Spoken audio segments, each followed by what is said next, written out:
Hey everyone, welcome back and happy Tuesday. All right, guys, we are back to talk about Karen Huger because Karen Huger, the Grand Dame, has really taken a grand shit on all of us because this woman has no accountability.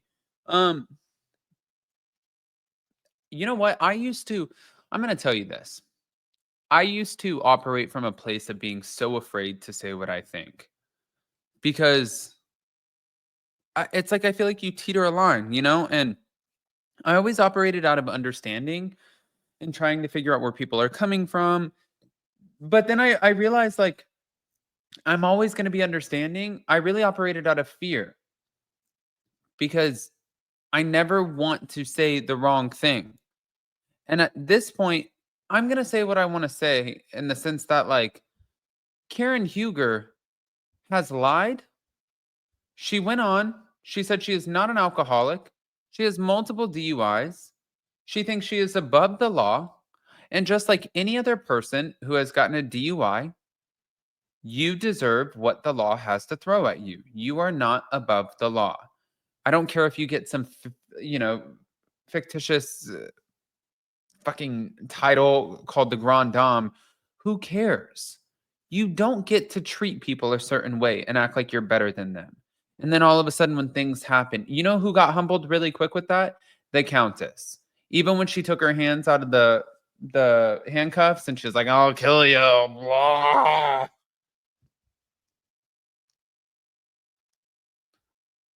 Girl got humbled so quick. Karen Huger, I think it's that time. Let's get into it. Real Housewives of Potomac's Karen Huger. Thank you to Reality Blur. Well, the recently aired reunion. Obviously, it's going to have fans talking, but many of the ladies were in the hot seat. But much of the public dialogue surrounds the short video message that Karen Huger sent in. Notably, many felt that it was typical Karen behavior, lack of accountability. I thought it was lack of accountability, failure to read the room, and she decided to thank the ladies for their support, but sadly left out Wendy Osefo. Now, as everyone knows, Karen was found guilty in December for charges related to her accident in March of 2024. This wasn't her first DUI, and the body cam footage showed the world that she might have a real issue. However, she didn't decide to check herself into a rehab until after the guilty verdict, which is such a clever play through the court system. It's bullshit. She didn't want to go to rehab, and she's not remorseful, and she doesn't think she has a problem, and that clearly is a problem, which meant that she had to skip the reunion and she will be sentenced on February 26th. And now she has a new legal team. Um, I want to say, speaking of her sentencing, I never want to see people go to prison, right? I just don't. That is me. Um, I feel like it's a dangerous environment. I feel like it's not good. I feel like it's not healthy. But I also understand that people have to go to prison. Like when I was intertwined into the whole Jen Shaw thing for Real Housewives of Salt Lake City, I knew she was going to prison. And it was kind of like one of those things like I wanted to believe her so bad, but eventually, where did she end up? Prison. And now it's making her, based off of what everyone's saying and the courts reducing her sentence, they're putting her through programs that are making her understand why she did the things that she did and how she can change and come out and be a better person. Now, does that sound great on paper? Yes. Could that be a farce? Yes. And I'm going to believe that it's not a farce and that it is true.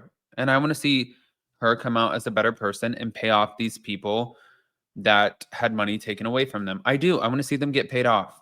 I feel like they deserve that, especially if it's a lot of elderly people. I think that they deserve to get the money that was taken from them.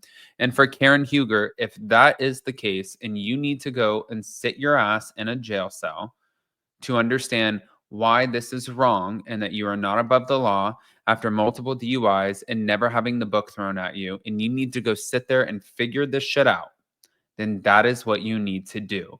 And if people get mad at me for saying that, then I am so sorry. I have my beliefs. I have my beliefs for certain reasons. I think we all have somebody in our family or know somebody who struggles with substance abuse or alcoholism.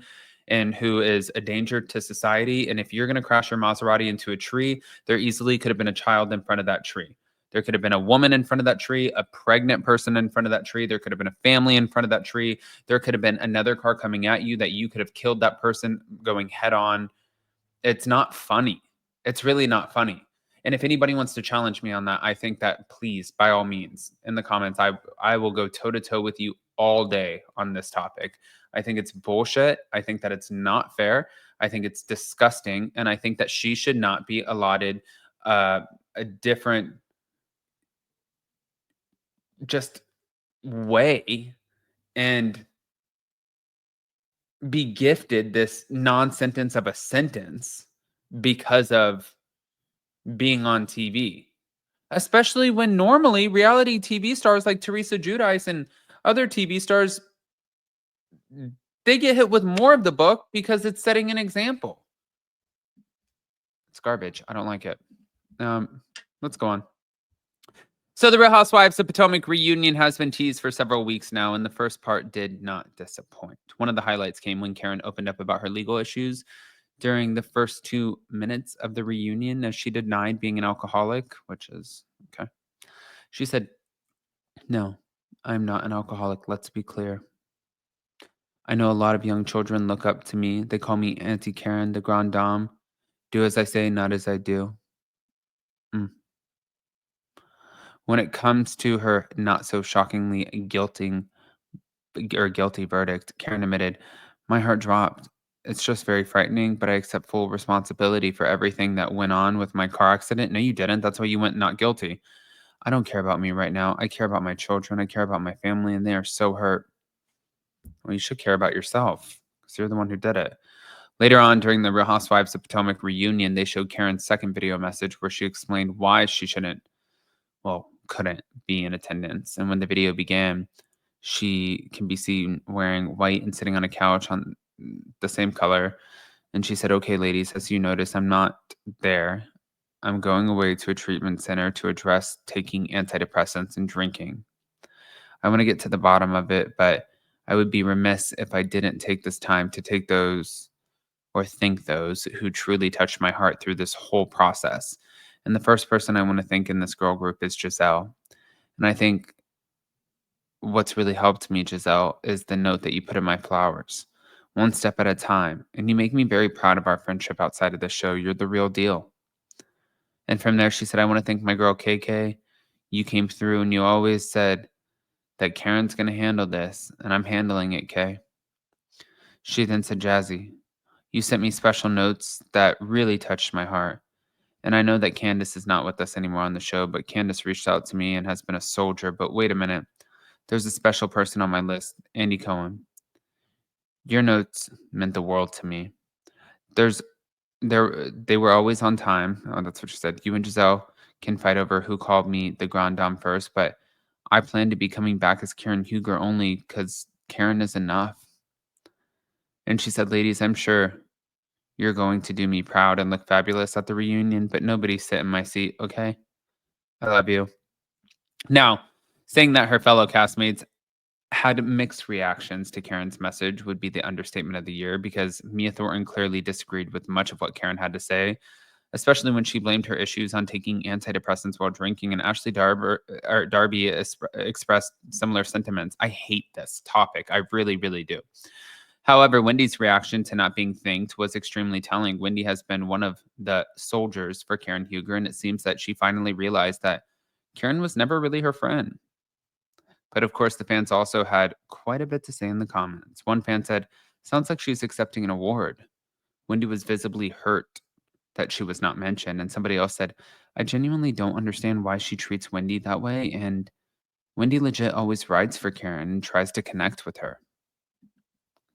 I think this was bullshit. I want to hear what you guys think. Guys, pop off in the comment section. I think that people can make mistakes.